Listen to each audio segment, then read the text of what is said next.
प्यारे विद्यार्थियों, आज एक और लेक्चर आपके लिए लेकर के आए हैं केमिस्ट्री का स्ट्रक्चर ऑफ एटम। और इस चैप्टर के अंदर हम देखेंगे कि एटम क्या है। एटम किसी भी एलिमेंट में जो एटम होते हैं वो एक ही तरह के होते हैं या अलग अलग होते हैं। डिफरेंट एलिमेंट के एटम कैसे होते हैं, अलग अलग साइंटिस्टों के द्वारा क्या बताया गया एटम के बारे में, वो सारी बातें इस चैप्टर के अंदर हम पूरी करेंगे। प्यारे विद्यार्थियों, तो आप ये जान लीजिए कि कोई भी पदार्थ है, ठीक है, जैसे मान लीजिए नाइट्रोजन है, तो प्यारे विद्यार्थियों अगर नाइट्रोजन एलिमेंट है तो ये किससे मिलकर बना हुआ है? एटम से, बहुत सारे परमाणुओं से मिलकर बना हुआ है। कोई भी तत्व, कोई भी एलिमेंट अनेकों परमाणुओं से यानी एटम से मिलकर बना होता है। और इस एलिमेंट के अंदर जितने भी एटम होंगे वो सभी एक ही तरह के होंगे, सभी एक ही तरह के होंगे, ठीक है। और ये जो एलिमेंट है प्यारे विद्यार्थियों, इसका नंबर होगा जिसे हम बोलते हैं एटॉमिक नंबर यानी परमाणु क्रमांक। जैसे रोल नंबर होता है आपकी क्लास में, इसी प्रकार एटम का भी नंबर होता है जिसे एटॉमिक नंबर कहते हैं। एक इसका एटॉमिक वेट भी होता है प्यारे विद्यार्थियों, परमाणु भार, एटॉमिक वेट, इसे हम बोलते हैं परमाणु भार, ठीक है। तो वैसे नाइट्रोजन का जो एटॉमिक वेट है वो लगभग 14 है। तो कैसे कैलकुलेट किया जाता है कि किसका एटॉमिक वेट यानी परमाणु भार कितना है, लीजिए हम जान लेते हैं। और एटॉमिक नंबर क्या है वो सभी बातें आज के इस चैप्टर में हम डिस्कस करेंगे। तो स्टार्टिंग यहीं से करते हैं हम। परमाणु द्रव्यमान इकाई एवं मोल संकल्पना। पहले परमाणु द्रव्यमान की बात करते हैं, उसके बाद मोल की बात करेंगे। देखिए क्या हुआ केमिस्ट्री के अंदर, कार्बन जो था, कार्बन का एटॉमिक नंबर होता है 6 और मास नंबर होता है 12। 12 इसका भार है, 6 इसका यहां पर क्या दिया हुआ है? परमाणु क्रमांक दिया हुआ है। तो 12, मान लीजिए कार्बन एक तरबूज की भांति है। आपको समझाने के लिए मैं दे देता हूं एक एग्जांपल कि परमाणु तरबूज की भांति है और 12 लोगों ने इस तरबूज को खाना है। तो वो क्या करेंगे? इसके 12 टुकड़े कर लेंगे, 1 2 3 4 5 6 7 8 9 10 11 और 12, मान लो 12 टुकड़े कर लिए। तो प्रत्येक टुकड़ा किसके बराबर हुआ? 1/12 के बराबर हुआ ना। हर व्यक्ति को कितना मिला? उस तरबूज का 12वें भाग का 1 भाग मिला। वो पूरे तरबूज का 12 टुकड़े थे, उसका 1 भाग मिला, यानी 1/12 पार्ट उसको मिला। जिस व्यक्ति ने तरबूज का ये हिस्सा खाया या ये खाया, अगर ये सभी पार्ट बराबर हैं तो की बात कर रहा हूं। तो इसी प्रकार क्या किया, सभी जो तत्व थे उनके एटॉमिक वेट यानी परमाणु भार कार्बन को ध्यान में रखकर ही निकाले गए कि जो कार्बन के 1 टुकड़े के बराबर है, 12 टुकड़े कर दिए ना, जो कार्बन के 1 टुकड़े के बराबर है उसका परमाणु भार मान लिया गया 1। और प्यारे विद्यार्थियों वो है हाइड्रोजन। हाइड्रोजन कार्बन के 1/12 के बराबर है। तो हाइड्रोजन का परमाणु भार कितना हो गया? 1 हो गया। एटॉमिक नंबर कितना हो गया? 1। तो कार्बन के 1/12वें भाग के बराबर जो है उसका 1 मान लिया, ठीक है ना।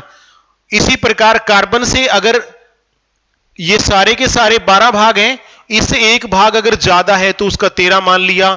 ये सभी से मिलाकर के मान लीजिए पूरा आ गया और उसके 2 भाग और एक्स्ट्रा किसी को है, मतलब इससे 2 भाग और ज्यादा है तो उसका एटॉमिक नंबर 14 मान लिया। जैसे मैंने अभी नाइट्रोजन का बताया था, इसका 14 है। इसका कैसे है कि कार्बन के 12 भाग प्लस 2 भाग अगर और मान लिया जाए तो कितने हो गए? 14 भाग हो गए। तो कार्बन को ध्यान में रखकर ही सभी एलिमेंट के एटॉमिक वेट डिसाइड किए गए। ये कंफर्म हो गया ना। तो परमाणु द्रव्यमान क्या होता है? एक परमाणु के द्रव्यमान के 12वें भाग को परमाणु द्रव्यमान इकाई कहते हैं। किसका 12वां भाग? कार्बन का। कार्बन के एक परमाणु द्रव्यमान के 12वें भाग को परमाणु द्रव्यमान इकाई कहते हैं। यानी कि यह इकाई हो गई, इकाई मतलब जिसका परमाणु द्रव्यमान 1 होगा वो कार्बन के 1/12वें भाग के बराबर होगा। बिल्कुल इजी कंसेप्ट मैं आपको बता रहा हूं ताकि जो नॉन साइंस बैकग्राउंड के है ना वो भी अच्छे से समझ जाएं कि किसी का परमाणु भार आखिरकार निकाला कैसे जाता है, ठीक है। पॉइंट क्लियर हो गया ना कि किस प्रकार निकालते हैं। अब आगे बढ़ते हैं। ये प्यारे विद्यार्थियों सभी के परमाणु क्रमांक और परमाणु भार यानी परमाणु द्रव्यमान दिए हुए हैं, क्योंकि पेपर के अंदर ना बहुत बार आ जाता है कि इसका परमाणु द्रव्यमान निकालिए। तो आपने हो सकता है तो 20 तत्वों के जरूर याद कर लीजिए। जैसे हाइड्रोजन का परमाणु संख्या यानी क्रमांक भी एक है। संख्या मतलब क्या होता है? क्रमांक। क्रमांक भी एक है और द्रव्यमान भी एक है। हीलियम का क्रमांक 2 है, द्रव्यमान 4 है। लिथियम की परमाणु संख्या 3 है और द्रव्यमान 6.9 है, इसको हम 7 ही बोलेंगे। बेरिलियम का 4 है और इधर द्रव्यमान 9 है। तो प्यारे विद्यार्थियों, इस प्रकार आप कर लीजिए मेन 20 तक तो कर लीजिए। उसके बाद जो मेन है वो यहां पर मैंने लिख दिए जो आपको करने चाहिए, ठीक है, क्योंकि 118 के 18 तो कर नहीं सकते। तो 20 के बाद जो ज्यादा इंपॉर्टेंट है, जैसे आयरन है, लोहा है, लोहे का 56 होता है, 55.8, तो हम इसको 56 ही मानेंगे प्यारे विद्यार्थियों। तो इस प्रकार अगर आप एक बार ये मेन कर लेंगे तो आपको काफी ज्यादा हेल्प मिलेगी, क्योंकि बहुत बार पेपर के अंदर परमाणु द्रव्यमान निकालना आ जाता है। जैसे फॉर एग्जाम्पल पेपर में आ गया कि H2O जल का परमाणु द्रव्यमान या मोलर द्रव्यमान ज्ञात करो। मोलर क्या होता है प्यारे विद्यार्थियों? मोलिकुलर मास, आणविक द्रव्यमान। क्योंकि अब ये अकेला एटम नहीं है, इसके अंदर 2 से ज्यादा एटम जुड़े हुए हैं। हाइड्रोजन भी है 2 और एक ऑक्सीजन है। तो ऐसी चीजों को हम परमाणु द्रव्यमान नहीं कहते, मोलर द्रव्यमान कहते हैं। मोलर मतलब मोलिकुलर मास। मोलिकुलर मास भी उसके मोलिक्यूल का मास कितना है उसे हम कहते हैं मोलर द्रव्यमान। तो जब 2 से ज्यादा एटम एक साथ जुड़ जाते हैं तो उसे हम एटॉमिक मास यानी परमाणु द्रव्यमान नहीं कहकर मोलर द्रव्यमान यानी मोलिकुलर मास कहते हैं। तो H2O का निकालना आ गया। तो देखो प्यारे विद्यार्थियों, H का कितना था? 1 था। और कितने H है? यहां पर 2 है। तो कितना हो गया H का? 2 हो गया। ऑक्सीजन कितनी है प्यारे विद्यार्थियों? 1 ही है। तो ऑक्सीजन 1 ही है ना, तो ऑक्सीजन का 16। तो इसका कितना आ गया प्यारे विद्यार्थियों? 18 आ गया। और इसकी जो इकाई होती है उसे यू से लिखते हैं। परमाणु द्रव्यमान इकाई को किससे लिखते हैं? इंग्लिश के अक्षर यू से लिखते हैं। तो इसका आंसर आ गया 18 यू। इसी प्रकार आपसे पूछ लिया जाए NH3 का मोलर द्रव्यमान निकालो, ये ध्यान से कर लेना। अब देखो नाइट्रोजन है, 1 ही है। नाइट्रोजन का कितना होता है? 14। तो इसका 14 आ गया। हाइड्रोजन कितनी है? 3 है। तो 3 का निकालना है ना, तो 1 का कितना होता है प्यारे विद्यार्थियों? 3 का निकालना है। 1 का कितना होता है? 1 होता है। तो 3 into 1, तो इसका कितना आ गया? 17 U आ गया प्यारे विद्यार्थियों, 17 U। इस प्रकार आप बड़ी आसानी से निकाल सकते हो। इसका आ गया H2SO4 सल्फ्यूरिक अम्ल यानी तेजाब जिसे हम कहते हैं, उसका निकालिए। पहले ये देखो हाइड्रोजन कितने हैं? 2 है। 1 का कितना होता है? 1 होता है। तो हाइड्रोजन का 2 आ गया। सल्फर कितनी है? 1 ही है। और 1 का कितना होता है? 32 होता है। तो सल्फर का कितना आ गया? 32। ऑक्सीजन 4 है। 1 का कितना होता है? 16 होता है। तो इसका आ गया 64। टोटल कितना आ गया प्यारे बच्चों? 98 U। तो इस प्रकार ये चीज है मोलर द्रव्यमान निकालने की। और ये चीज आपको तब आएगी, केमिस्ट्री तब आएगी जब आपको सभी के कम से कम 20 तत्वों के तो परमाणु द्रव्यमान आपको याद होंगे। यह है परमाणु द्रव्यमान और यह है परमाणु क्रमांक। परमाणु क्रमांक हमने आपको फंडामेंटल ऑफ केमिस्ट्री, हमारा जो पहला लेक्चर था इसी ऐप के अंदर, उसमें मैंने आपको ट्रिक की मदद से बड़ी आसानी से याद करवा दिए थे। इसी प्रकार आप परमाणु द्रव्यमान को भी अगर याद कर लेंगे तो केमिस्ट्री को समझना आपके लिए बहुत आसान हो जाएगा। क्योंकि मोलर द्रव्यमान निकालने के लिए प्यारे विद्यार्थियों, मोलिकुलर मास निकालने के लिए इस चीज को याद करना बेहद जरूरी है। और यह पेपर में आता ही आता है। न्यूमेरिकल आएंगे तो फिर आपको समझ में नहीं आएंगे। अब अगली चीज है मोल। मोल साइंस के अंदर अगर आपको कोई पदार्थ की मात्रा दी जाए, अमाउंट ऑफ सब्सटेंस, जैसे मेरे हाथ में 1 मुट्ठी चावल हैं और मैं आपसे पूछूं कि मेरे हाथ में कितने चावल हैं, तो आप उसे बोल सकते हैं कि सर 1 मोल चावल हैं, 1 मोल। तो पदार्थ की मात्रा को मोल में मापा जाता है। मोल में अमाउंट ऑफ सब्सटेंस किस में मापा जाता है? अमाउंट ऑफ सब्सटेंस को, जैसे बोला जाए आकाश में कितने तारे हैं, तो आप बोल सकते हैं कि 1 मोल हैं। तो पदार्थ की मात्रा को किस में मापा जाता है? मोल में। Amount of substance unit is mole. इसकी यूनिट क्या है? मोल है। और एक साइंटिस्ट थे प्यारे विद्यार्थियों, एवोगैड्रो। एवोगैड्रो उन्होंने क्या किया? उन्होंने एक मोल संख्या की वैल्यू बता दी और इसे कहा जाता है एवोगैड्रो नंबर। उन्होंने कहा कि एक मोल बराबर होता है 6.022 इंटू 10 की पावर 23। यानी अगर पूछ लिया जाए कि एक मोल में कितने कण होंगे तो वो होंगे 6.022 इंटू 10 की पावर 23, इतने कण होंगे। ठीक है, अब ये चीज है मोल। अगर प्यारे विद्यार्थियों इसके न्यूमेरिकल आते हैं, 2-3 न्यूमेरिकल मैं आपको करवाऊंगा अभी। यस, पहले हम मोल के न्यूमेरिकल कर लेते हैं। न्यूमेरिकल क्या आते हैं? न्यूमेरिकल आते हैं कि इस पदार्थ के मोल ज्ञात करो, इसका वजन इतना है, इसके मोल ज्ञात करो, इसमें कितने मोल होंगे। तो वो न्यूमेरिकल मैं आपको करवा देता हूं प्यारे विद्यार्थियों। मोल निकालने का सूत्र होता है mass divide by molecular mass. Hindi में मैं इसको लिखूं तो उसका वजन कितना है, उसका द्रव्यमान कितना है, डिवाइड बाय उसका मोलर द्रव्यमान कितना है। इससे हम किसी के भी मोल निकाल सकते हैं। द्रव्यमान डिवाइड बाय मोलर द्रव्यमान।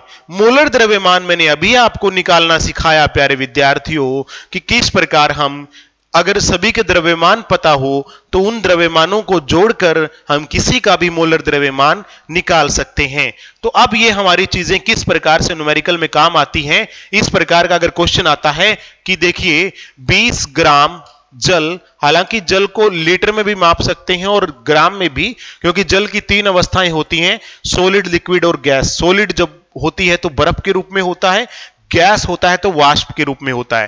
तो ये क्या कह रहा है, 20 ग्राम जल में मोलर मोल ज्ञात करो। क्या ज्ञात करो? मोल ज्ञात करो। Find out the mole in 20 gram of water. तो फॉर्मूला क्या है प्यारे विद्यार्थियों? मोल ज्ञात करने का फॉर्मूला क्या है? द्रव्यमान डिवाइड बाय मोलर द्रव्यमान, यही है ना। तो यहां पर द्रव्यमान तो दिया हुआ है, द्रव्यमान प्यारे विद्यार्थियों यहां पर दिया हुआ है, कितने ग्राम है? 20 ग्राम है। तो द्रव्यमान की जगह पर मैं 20 लिख देता हूं। और मोलर द्रव्यमान आपको निकालना सिखाया था मैंने। H2O का कितना होगा? हाइड्रोजन का कितना होगा प्यारे विद्यार्थियों? 1 गुना 2 2। और ऑक्सीजन का कितना होगा? 16 गुना 1 16। क्योंकि ऑक्सीजन एक ही है, हाइड्रोजन 2 है, तो दोनों का 1 1 हो गया, 2 हो गया, ऑक्सीजन का हो गया 16। तो टोटल कितना आ गया? 18। तो 20 डिवाइड बाय 18 यानी कि 10 डिवाइड बाय 9, तो ये आ गया प्यारे विद्यार्थियों 1.1। क्या वैल्यू आ गई? 1.1। और मोल की भी कोई इकाई नहीं होती। आंसर क्या आ गया? 1.1। बिल्कुल सिंपल है, क्लियर है ना। एक और ले लेते हैं, दूसरा हम ले लेते हैं प्यारे विद्यार्थियों कि 196, ठीक है, ग्राम H2SO4 में मोल ज्ञात करो। मोल ज्ञात करो, ठीक है। 1 ग्राम H2SO4 में मोल ज्ञात करो। तो कैसे करोगे? फॉर्मूला क्या है? मोल बराबर क्या होता है? मास यानी द्रव्यमान डिवाइड बाय मोलिकुलर मास यानी कि मोलर द्रव्यमान। तो प्यारे विद्यार्थियों इसका मास कितना है? दिया हुआ है 196। और इसका मोलर द्रव्यमान कितना होता है? अभी निकाला था पीछे, 2 पेज पीछे अगर आप देखेंगे तो 98 होता है। तो कितने पे कट गया? ये 2 पे कट गया। तो आंसर क्या आ गया? 2 आ गया। बिल्कुल सिंपल। मेरे हिसाब से मोल निकालना आपके लिए बहुत आसान है। और इसी फार्मूले से अगर आपको यह कहा जाए कि द्रव्यमान निकालो तो उसका फार्मूला क्या होगा? द्रव्यमान यानी मास बराबर है मोल इंटू मोलिकुलर मास, यानी मोल गुणा मोलर द्रव्यमान। क्योंकि देखिए इस साइड में जो चीज डिवाइड में होती है वो दूसरी साइड जाकर के गुणा में हो जाती है। तो द्रव्यमान निकालना है यानी मास निकालना है तो ये इधर जाके मल्टीप्लाई में हो जाएगा। तो ये फॉर्मूला हम यूज कर सकते हैं। जैसे 0.5 मोल 0.5 मोल NH3 का द्रव्यमान ज्ञात करो। द्रव्यमान ज्ञात करो। यह क्वेश्चन आ गया प्यारे विद्यार्थियों कि 0.5 मोल NH3 का द्रव्यमान ज्ञात करो। तो द्रव्यमान ज्ञात करने का फार्मूला क्या है? मोल कितना है? मोल 0.5 इंटू मोलर द्रव्यमान। NH3 का 17 होता है मोलर द्रव्यमान, क्योंकि N का कितना हो गया 14 और H का कितना हो गया 3, क्योंकि 3 है ना, H एक एक है तीनों का, तो 3 हो गया। तो 0.5 इंटू 17, तो यह आंसर कितना आ गया प्यारे विद्यार्थियों? 8.5 ग्राम। क्योंकि देखिए द्रव्यमान को हम ग्राम में मापेंगे यहां पर जब हम मोल कंसेप्ट लेते हैं, अदरवाइज ऐसा यूनिट जो है द्रव्यमान की, मास की, वो तो किलोग्राम में है। तो प्यारे विद्यार्थियों आंसर आ गया हमारा 8.5 ग्राम। तो इस प्रकार के क्वेश्चन आप बड़ी आसानी से कैलकुलेट कर सकते हैं। एक और क्वेश्चन आ जाता है कि अगर कणों की संख्या निकालनी हो कि इसमें कितने कण हैं। कणों की संख्या, कणों की संख्या अगर निकालनी हो, पार्टिकल्स, नंबर ऑफ पार्टिकल्स, कि इसमें कितने कण होंगे।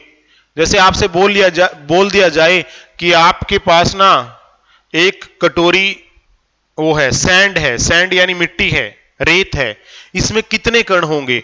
तो उसके लिए फॉर्मूला क्या होता है प्यारे विद्यार्थियों कणों की संख्या का? इसका होता है mass divide by molecular mass multiply by Avogadro number. Avogadro number, अभी मैंने बताया था कि एवोगैड्रो साइंटिस्ट ने अपना एक नंबर दिया था। वो नंबर क्या है? पहले मैं इसको हिंदी में लिख देता हूं। द्रव्यमान डिवाइड बाय मोलर द्रव्यमान मल्टीप्लाई बाय एवोगैड्रो नंबर क्या होता है?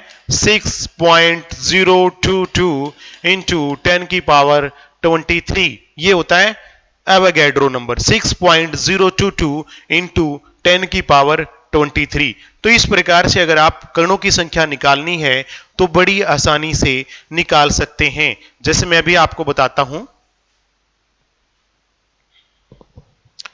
इसी को ले लेते हैं, हम ले लेते हैं, यस, हम लेते हैं 22 ग्राम कार्बन डाइऑक्साइड में कणों की संख्या ज्ञात करें। कणों की संख्या कि कितने कण हैं इसमें।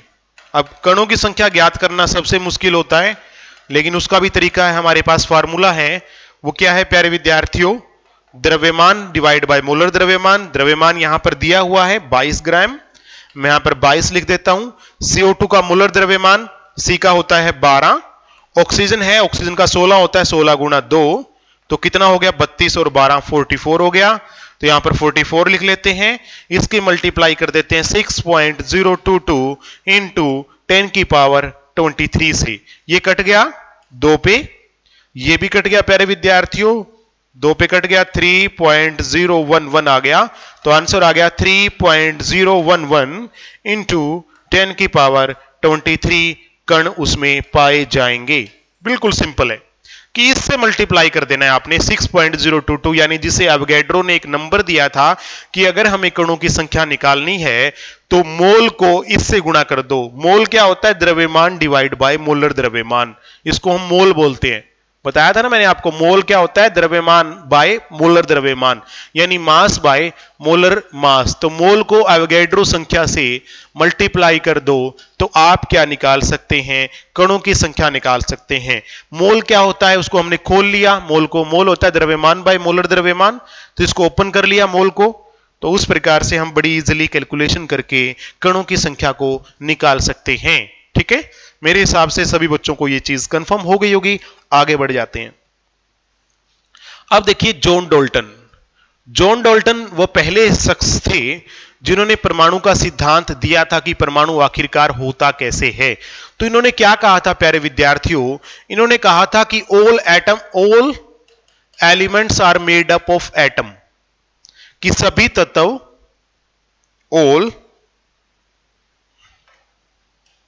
Elements are made up of atom, made up of atom, कि जितने भी तत्व हैं वो सभी के सभी किससे मिलके बने हुए हैं? सभी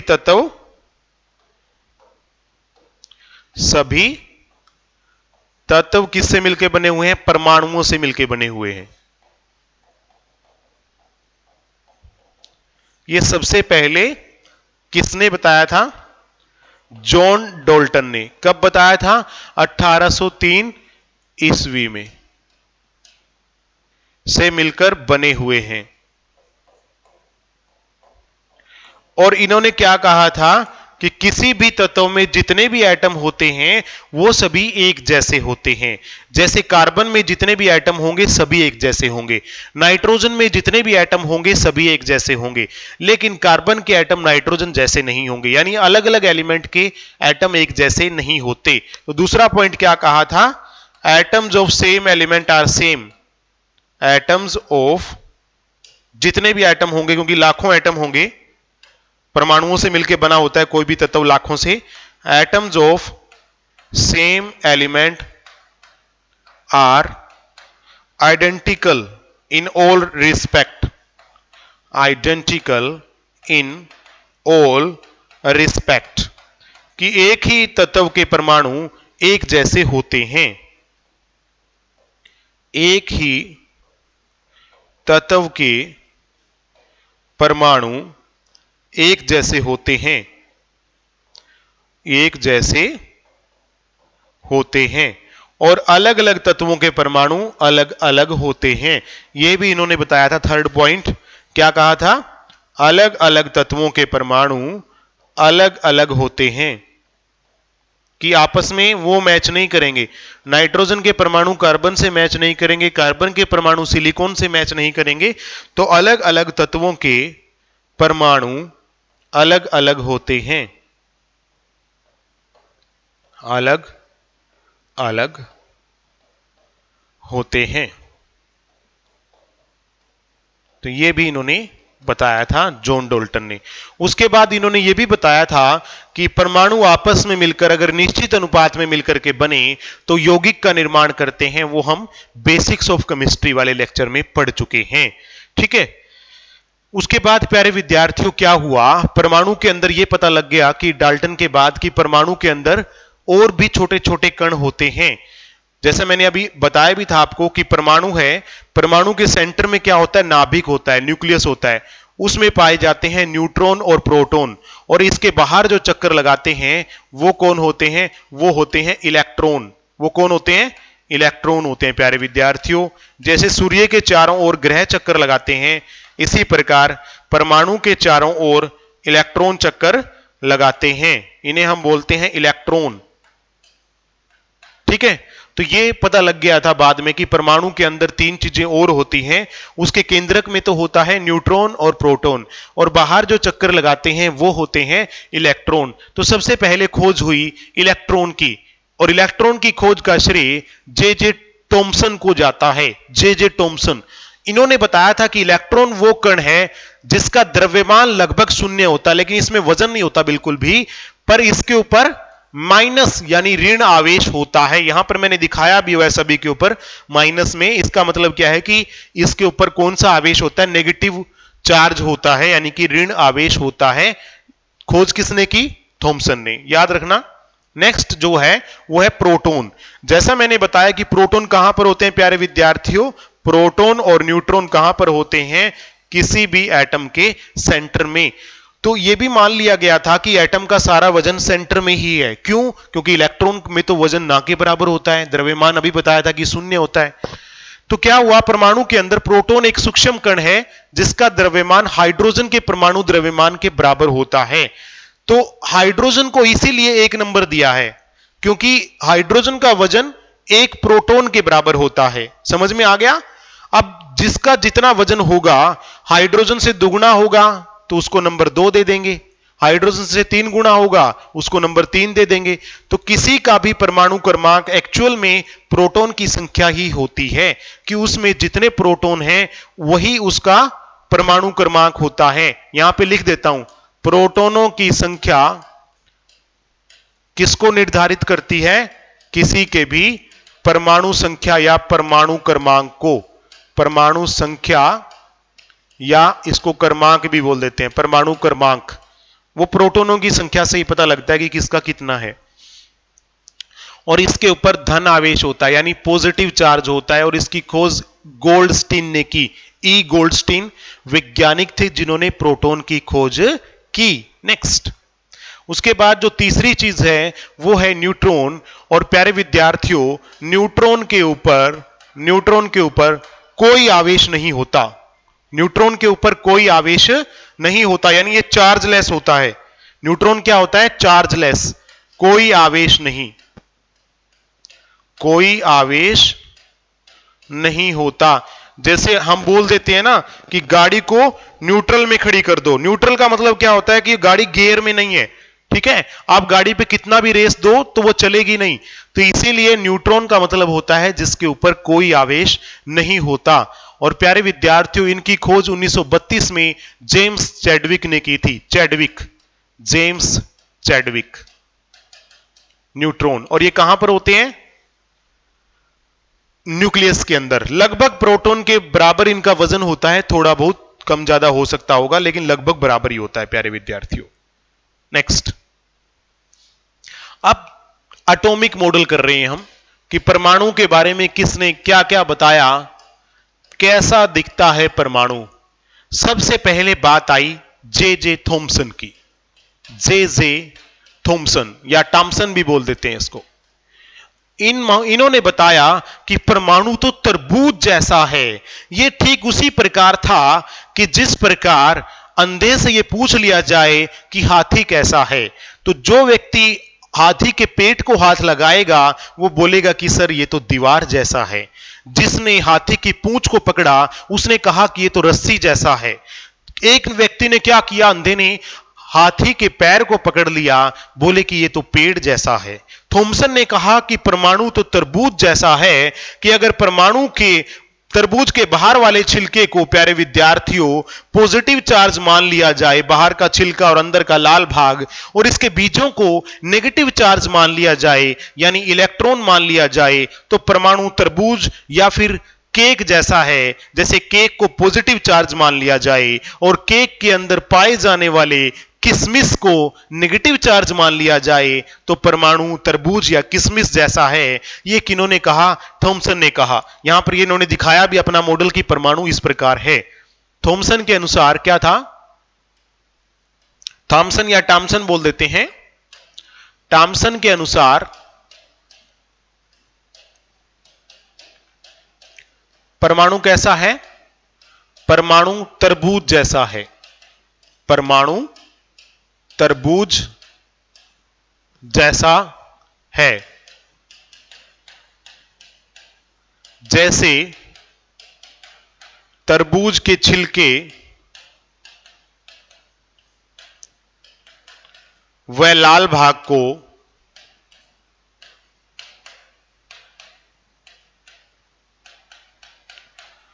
पॉजिटिव चार्ज यानी धन आवेश मान लिया जाए। धन आवेश, पॉजिटिव चार्ज किस पे होता है? प्रोटॉन को, प्रोटॉन के ऊपर। तो अगर इसको प्रोटॉन मान लिया जाए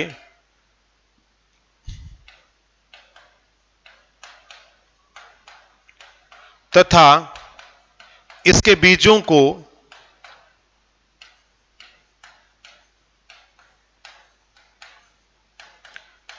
ऋण आवेश मतलब इलेक्ट्रॉन मान लिया जाए,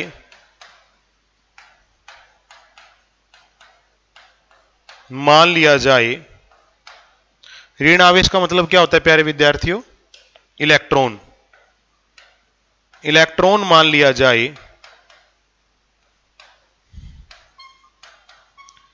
तो ये थॉमसन ने कहा कि देखिए जितना इसके ऊपर पॉजिटिव चार्ज है, जितना पॉजिटिव है उतना ही नेगेटिव है। तो अगर कहा जाए मान लीजिए किसी के ऊपर 10 पॉजिटिव चार्ज है और 10 ही नेगेटिव है, तो पॉजिटिव और नेगेटिव दोनों क्या हो गए? कैंसिल हो गए। तो इसीलिए परमाणु के ऊपर कोई आवेश नहीं होता। यह थॉमसन ने कहा कि जितना पॉजिटिव होता है उतना ही नेगेटिव होता है, तो इसलिए परमाणु क्या होता है? उदासीन होता है। इसलिए परमाणु क्या होता है? न्यूट्रल होता है। न्यूट्रल मींस उदासीन होता है। इसलिए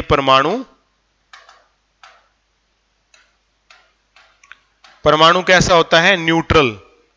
न्यूट्रल यानी उदासीन होता है, इसीलिए परमाणु न्यूट्रल यानी उदासीन होता है। ठीक है, ये थॉमसन ने इस प्रकार से बताया।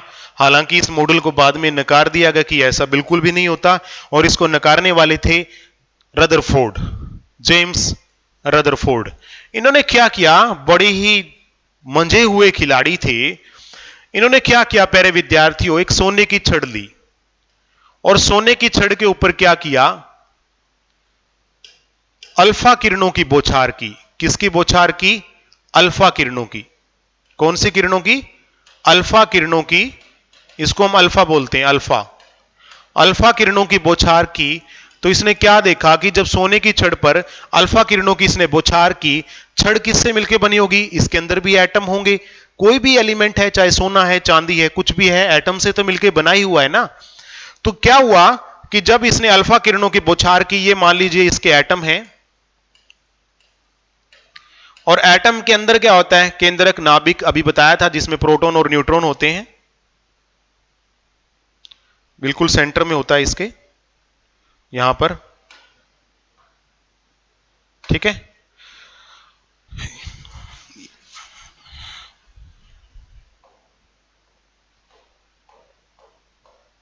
ये देखिए इस प्रकार से। तो जब किरणें इसके ऊपर गुजारी, इसने अल्फा किरणें, तो ज्यादातर किरणें क्या थी? सीधी निकल गई, सीधी निकल गई। बहुत कम किरणें ऐसी थी जो नाभिक के पास से गुजरी, क्योंकि सारा का सारा जो वजन होता है ना परमाणु का, वो इसी सेंटर में होता है, जिसे नाभिक कहते हैं। तो बहुत कम किरणें ऐसी थी जो नाभिक के पास से गुजरी, वो क्या हुई? मुड़ गई इधर, या कोई इस प्रकार थी जो ऊपर से गुजरी तो वो ऊपर की ओर मुड़ गई। लेकिन कोई एक आधी किरण ऐसी भी थी जो बिल्कुल नाभिक के सेंटर में टकराई, तो जिधर से गई थी उधर ही वापिस आ गई। यहां पर आप देख सकते हो, कुछ किरणें सीधी निकल गई ज्यादातर, कुछ जो नाभिक के किनारे से टकराई वो या तो ऊपर चली गई, या निचले हिस्से से टकराई तो वो नीचे चली गई। लेकिन बहुत कम किरण ऐसी थी जो बिल्कुल सेंटर से टकराई और वो वापिस आ गई। तो इससे रदरफोर्ड ने क्या अनुमान लगाया? बड़ा ही बढ़िया कंसेप्ट था। उसने कहा कि सारा का सारा हिस्सा तो खोखला है, परमाणु का सारा हिस्सा तो खोखला है, क्योंकि ज्यादातर किरणें तो क्या हुई? सीधी ही निकल रही थी, ज्यादातर किरणें तो सीधी ही निकल रही थी। इसका मतलब उसने क्या कहा कि परमाणु तो अधिकतर हिस्सा तो उसका खोखला है, उसका सारा का सारा वजन कहां पर है? इसके केंद्रक में है, जो इसके सेंटर में प्रेजेंट है, और उसके ऊपर पॉजिटिव चार्ज है, क्योंकि अल्फा किरणों पर भी पॉजिटिव होता है। तो अगर कोई पॉजिटिव चार्ज का होगा प्यारे विद्यार्थियों, वही उसको वापिस भेज सकता है ना। समझ में आ गया? तो यही उसने खोज की कि परमाणु के केंद्र के अंदर नाभिक होता है, सारा का सारा वजन उसी में होता है, बाकी परमाणु खोखला है। ये इस एक्सपेरिमेंट से रदरफोर्ड को पता चला। क्या पता लगा? रदरफोर्ड एक्सपेरिमेंट से क्या पता लगा प्यारे विद्यार्थियों?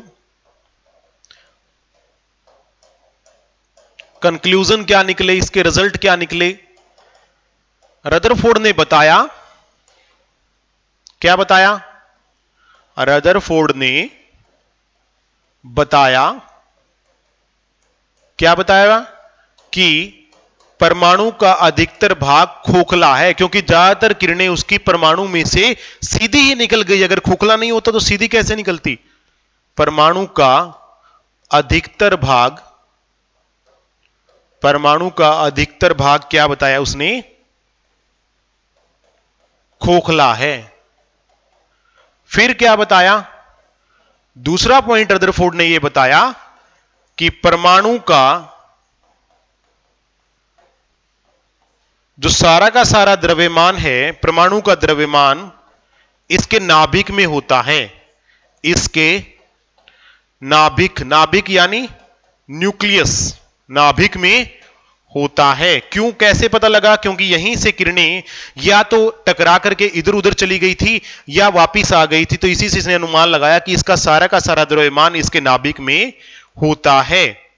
ठीक है, और इस पर और नाभिक पर क्या होता है? धन आवेश यानी पॉजिटिव चार्ज होता है। नाभिक पर धन आवेश, धन आवेश means positive charge, positive charge positive charge धन आवेश होता है। ये चीजें रदरफोर्ड को एक्सपेरिमेंट से पता लग गई थी और इसने कहा था कि इलेक्ट्रॉन इसी नाभिक के चारों तरफ घूमते हैं। इलेक्ट्रॉन नाभिक, नाभिक यानी न्यूक्लियस, नाभिक के चारों तरफ घूमते हैं, चारों तरफ घूमते हैं। तो यहां से यह चीज तो कंफर्म हो गई थी जो रदरफोर्ड ने बताया कि किस प्रकार से इलेक्ट्रॉन घूमते हैं। लेकिन यह मॉडल भी बाद में जाकर के एक और साइंटिस्ट आए बोर, उन्होंने फेल कर दिया बोर का परमाणु मॉडल। उन्होंने क्या कहा कि रदरफोर्ड से कि जब इलेक्ट्रॉन परमाणु के चारों तरफ घूमते हैं और इलेक्ट्रॉन पर माइनस यानी ऋण आवेश होता है और नाभिक यानी न्यूक्लियस पर प्लस होता है, तो वो इलेक्ट्रॉन को अपनी ओर क्यों नहीं खींचता? क्योंकि हम सभी जानते हैं कि नेगेटिव पॉजिटिव को अपनी ओर खींचता है। इसका जवाब रदरफोर्ड नहीं दे पाए। उसके बाद बोर ने इस मॉडल का जवाब दिया कि जिस प्रकार सूर्य के चारों तरफ ग्रह घूमते हैं, उनकी अपनी एक कक्षा होती है, उस कक्षा को नहीं छोड़ते। इसी कारण से, और हर कक्षा की अपनी एक एनर्जी होती है, उस एनर्जी को छोड़ करके या एनर्जी प्राप्त करके ही वो अपनी कक्षा को बदल सकते हैं। इसी कारण से इलेक्ट्रॉन अपनी जगह नहीं छोड़ते और वो न्यूक्लियस के चारों तरफ घूमते रहते हैं। तो ये किसने बताया? बोर ने बताया। बोर ने क्या कहा कि इलेक्ट्रॉन परमाणु के चारों तरफ, परमाणु के नाभिक के, परमाणु के नाभिक के चारों तरफ अपनी अपनी कक्षा में चक्कर लगाते हैं। मतलब ये वाले अपनी कक्षा होगी इनकी, सेकंड वालों की अपनी होगी, इससे इसमें नहीं जाएगा कोई, इससे इसमें नहीं जाएगा जब तक वो कोई उसको ऊर्जा ना दे दे या वो अपनी ऊर्जा छोड़ ना दे। ये इन्होंने कहा था। इसीलिए होता नहीं है आमतौर पर कि अपना इलेक्ट्रॉन छोड़ करके दूसरी कक्षा में जाए, क्योंकि हर कक्षा की अपनी एक निश्चित एनर्जी होती है। नाभिक के चारों तरफ अपनी अपनी कक्षा में, अपने अपने ऑर्बिट में, अपनी अपनी कक्षा मींस ऑन ऑर्बिट, मतलब अपने अपने ऑर्बिट में चक्कर लगाते हैं। And every orbit has its fix energy, हर कक्षा की अपनी एक निश्चित ऊर्जा होती है। ठीक है, हर कक्षा की, every orbit has its fix energy, every orbit has its fix energy, fix energy. Her orbit की अपनी क्या होती है? हर कक्षा की अपनी एक निश्चित ऊर्जा होती है।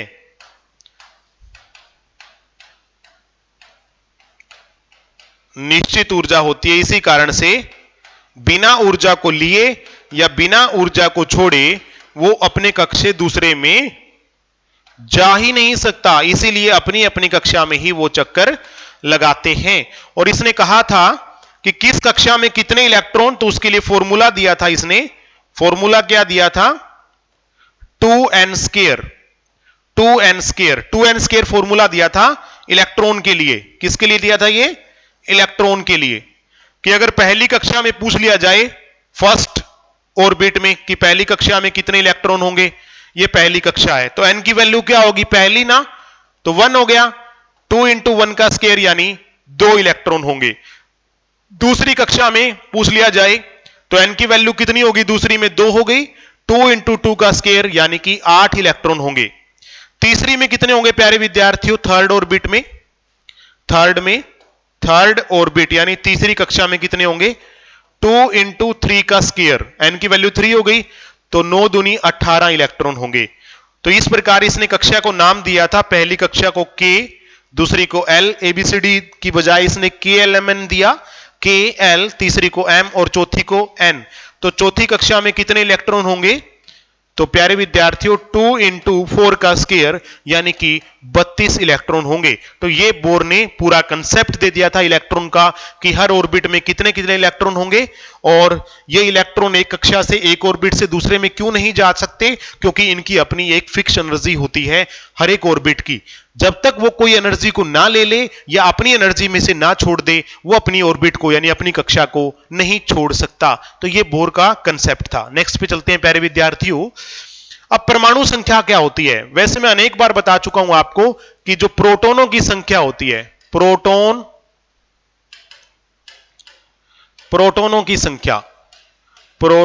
की संख्या, इसी को क्या बोलते हैं प्यारे विद्यार्थियों? परमाणु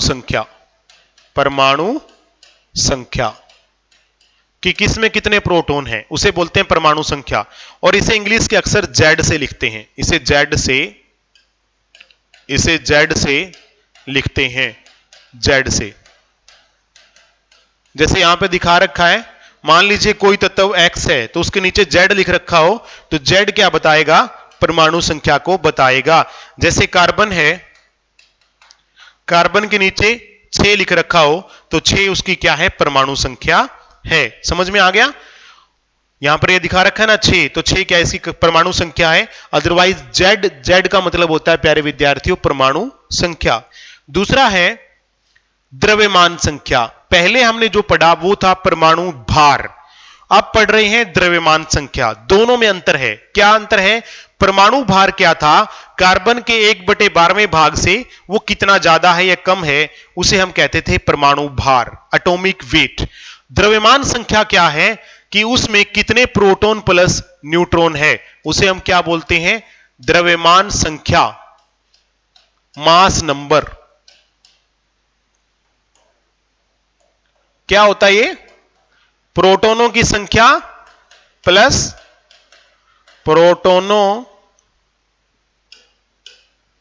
प्रोटोनों की संख्या प्लस न्यूट्रॉनों की संख्या, इसे हम बोलते हैं द्रव्यमान संख्या, न्यूट्रॉनों की संख्या। जैसे कार्बन है प्यारे विद्यार्थियों, कार्बन, इसमें 6 प्रोटॉन हैं और 6 ही न्यूट्रॉन हैं। कितने हैं? 6। प्रोटॉन कितने? 6। न्यूट्रॉन कितने? 6। तो इसका मास नंबर कितना होगा? 6 + 6 = 12। और मास नंबर को इंग्लिश के अक्षर ए से लिखा जाता है। ए क्या होता है? मास नंबर, यानी कि द्रव्यमान संख्या। Is it clear? तो ये चीज है, यहां पर दिखा रखा है 12, तो 12 कार्बन का क्या है? परमाणु द्रव्यमान संख्या है। क्या है? द्रव्यमान संख्या। Is it clear? क्लियर हो गया ना? ये आगे बढ़ जाते हैं, क्योंकि क्वेश्चन आ जाता है प्यारे विद्यार्थियों इसमें। जैसे मान लीजिए एक क्वेश्चन ले लेते हैं, नाइट्रोजन है, या नाइट्रोजन को छोड़ो, एक बढ़िया सा क्वेश्चन लेते हैं। सोडियम है, इसका नंबर 11 और ऊपर 23 लिख रखा है, तो 11 क्या है? इसकी परमाणु संख्या है। अगर पेपर में यह भी पूछ लिया जाए कि इसमें कितने प्रोटॉन हैं, तो 11 ही होते हैं, क्योंकि प्रोटॉन और परमाणु संख्या एक ही बात होती है। बात समझ में आ गई? और प्रोटॉन और इलेक्ट्रॉन बराबर होते हैं, तो अगर इलेक्ट्रॉन भी पूछ लिया जाए तो प्यारे विद्यार्थियों इसमें इलेक्ट्रॉन भी 11 ही है। यह ध्यान रखना आपने, प्रोटॉन और इलेक्ट्रॉन भी बराबर होते हैं। अगर आपसे पूछ लिया जाए कि इसमें न्यूट्रॉन कितने हैं, 23 क्या है? पहले इसका 23 इसकी है द्रव्यमान संख्या। 23 क्या है इसकी? द्रव्यमान संख्या, मास नंबर। तो द्रव्यमान संख्या किसका जोड़ होता है? प्रोटॉन प्लस न्यूट्रॉन का जोड़ होता है। तो अगर न्यूट्रॉन पूछ लिया जाए कि न्यूट्रॉन कितने हैं, तो प्यारे विद्यार्थियों प्रोटॉन कितने हैं? 11। द्रव्यमान संख्या कितनी है? 23। तो 23 में से 11 गए, न्यूट्रॉन कितने बचेंगे? 12 ही बचेंगे ना, क्योंकि दोनों को मिलाकर के द्रव्यमान संख्या बनती है, प्रोटॉन और न्यूट्रॉन। तो कई बार यह चीज दी होती है और इसमें से यह पूछ लिया जाए न्यूट्रॉन कितने हैं, तो सीधा शॉर्टकट ट्रिक है, ऊपर वाले में से नीचे वाला घटा दो तो वो आ जाएगा न्यूट्रॉन। बिल्कुल सिंपल शॉर्टकट ट्रिक है। वैसे नोट्स के अंदर मैं इसको इरेज कर देता हूं, क्योंकि बच्चे बाद में जिन्होंने लेक्चर नहीं देखा वो समझ नहीं पाएंगे। तो ऊपर वाले में से नीचे वाला घटा दो, सीधे न्यूट्रॉन आ जाएंगे। नीचे वाला देख लोगे तो ये प्रोटॉन है। 11 क्या है? प्रोटॉन। 11 क्या है? इलेक्ट्रॉन। प्रोटॉन और इलेक्ट्रॉन बराबर होते हैं, तो एकदम से निकाल लेना, इतना कुछ निकालने की जरूरत नहीं है, ये तो समझाने के लिए बताया आपको। यहां से देख लो, प्रोटॉन कितने? 11। इलेक्ट्रॉन कितने? 11। न्यूट्रॉन 23 में से 11 घटा दो, 12। बात खत्म। चलते हैं आगे। उसके बाद ये आपको मैंने बता ही दिया कि कैसे लिखा जाता है। ए इसकी द्रव्यमान संख्या होती है, जेड इसकी परमाणु संख्या होती है, और इस प्रकार से हम इसको लिखते हैं। नेक्स्ट, समस्थानिक आइसोटोप क्या होते हैं? प्यारे विद्यार्थियों, कुछ एलिमेंट ऐसे होते हैं जिनका एटॉमिक नंबर क्या होता है? सेम होता है। परमाणु क्रमांक क्या होता है? Some element has same atomic number but different mass number. Hindi में भी लिख देता हूं मैं यहां पर, डिफरेंट मास नंबर। कुछ तत्व ऐसे होते हैं जिनकी कुछ तत्वों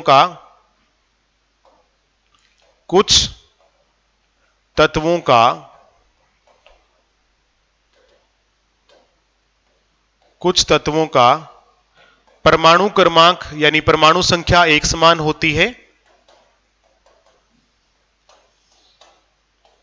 यानी एटॉमिक नंबर इज सेम, जबकि द्रव्यमान संख्या अलग अलग होती है। जबकि द्रव्यमान संख्या अलग अलग होती है।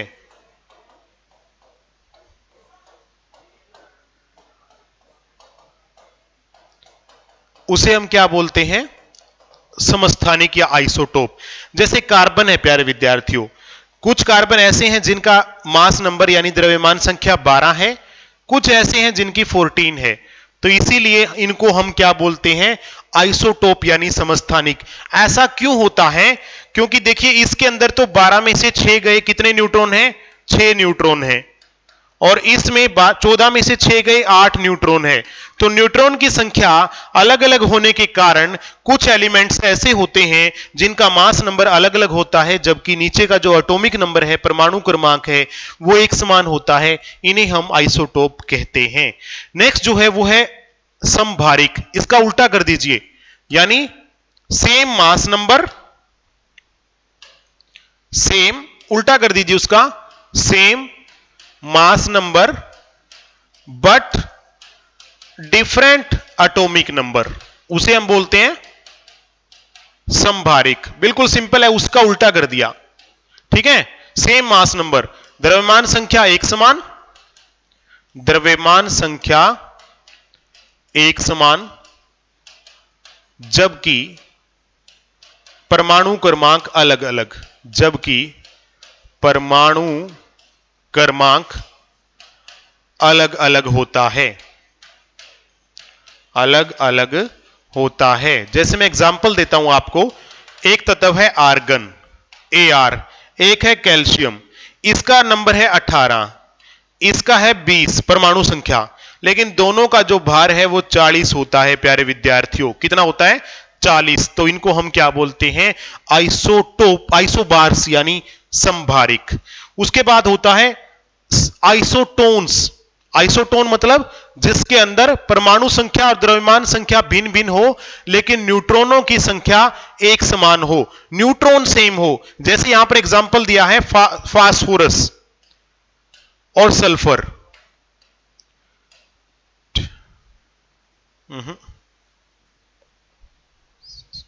सॉरी, ये थोड़ा मिस्टेक इसने किया है, हमारे टाइपिस्ट ने। यहां पे आएगा 16 और यहां पर आएगा 32। मैं एक बार इसको पहले इसको ठीक कर देता हूं, 16 32। सल्फर देख लीजिए प्यारे विद्यार्थियों, तो दोनों के अंदर अगर देखें न्यूट्रॉन कितने हैं, ऊपर वाले में से नीचे वाला माइनस करो, कितने हुए? 16 न्यूट्रॉन। और इसमें कितने हैं? 32 में से 16 गए, 16 न्यूट्रॉन।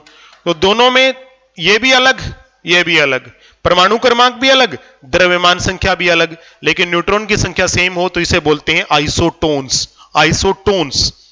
उसके बाद आइसो इलेक्ट्रॉनिक, जिसमें इलेक्ट्रॉन की संख्या समान हो। आइसो मींस होता है समान, इलेक्ट्रॉन की संख्या समान हो।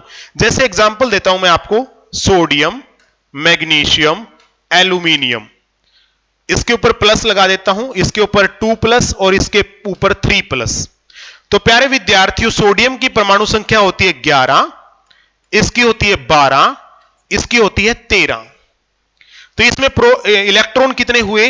11, इसमें कितने हुए? 12, इसमें हुए 13। लेकिन ऊपर देखिए प्यारे विद्यार्थियों, इसके ऊपर प्लस का निशान है। प्लस का मतलब एक इलेक्ट्रॉन इसमें से निकल के जा चुका है। प्लस के निशान का मतलब होता है एक इलेक्ट्रॉन निकल कर जा चुका है। इसके ऊपर 2 प्लस है, मींस 2 इलेक्ट्रॉन निकल चुके हैं, और इसके ऊपर 3 प्लस है, मतलब 3 इलेक्ट्रॉन इसमें से रिमूव हो चुके हैं। तो प्यारे विद्यार्थियों, सोडियम के अंदर इलेक्ट्रॉन 11 थे, सोडियम प्लस में कितने रह गए 10। मैग्नीशियम में कितने थे 12 थे, तो 2 निकल गए, तो कितने रह गए 10। एल्यूमिनियम में कितने थे 13 थे, तो 3 निकल गए, कितने रह गए 10। तो ऐसे को हम क्या बोलते हैं आइसो इलेक्ट्रॉनिक, यानी जिनमें से इलेक्ट्रॉन की संख्या समान होती है, बाकी सब कुछ अलग अलग होता है। तो ऊपर प्लस का निशान देख करके यह अनुमान जरूर लगा लेना प्यारे विद्यार्थियों कि उसमें से इलेक्ट्रॉन निकल चुका है। हां, अगर किसके ऊपर माइनस का निशान हो तो यह समझ लेना कि एक इलेक्ट्रॉन उसमें आ चुका है।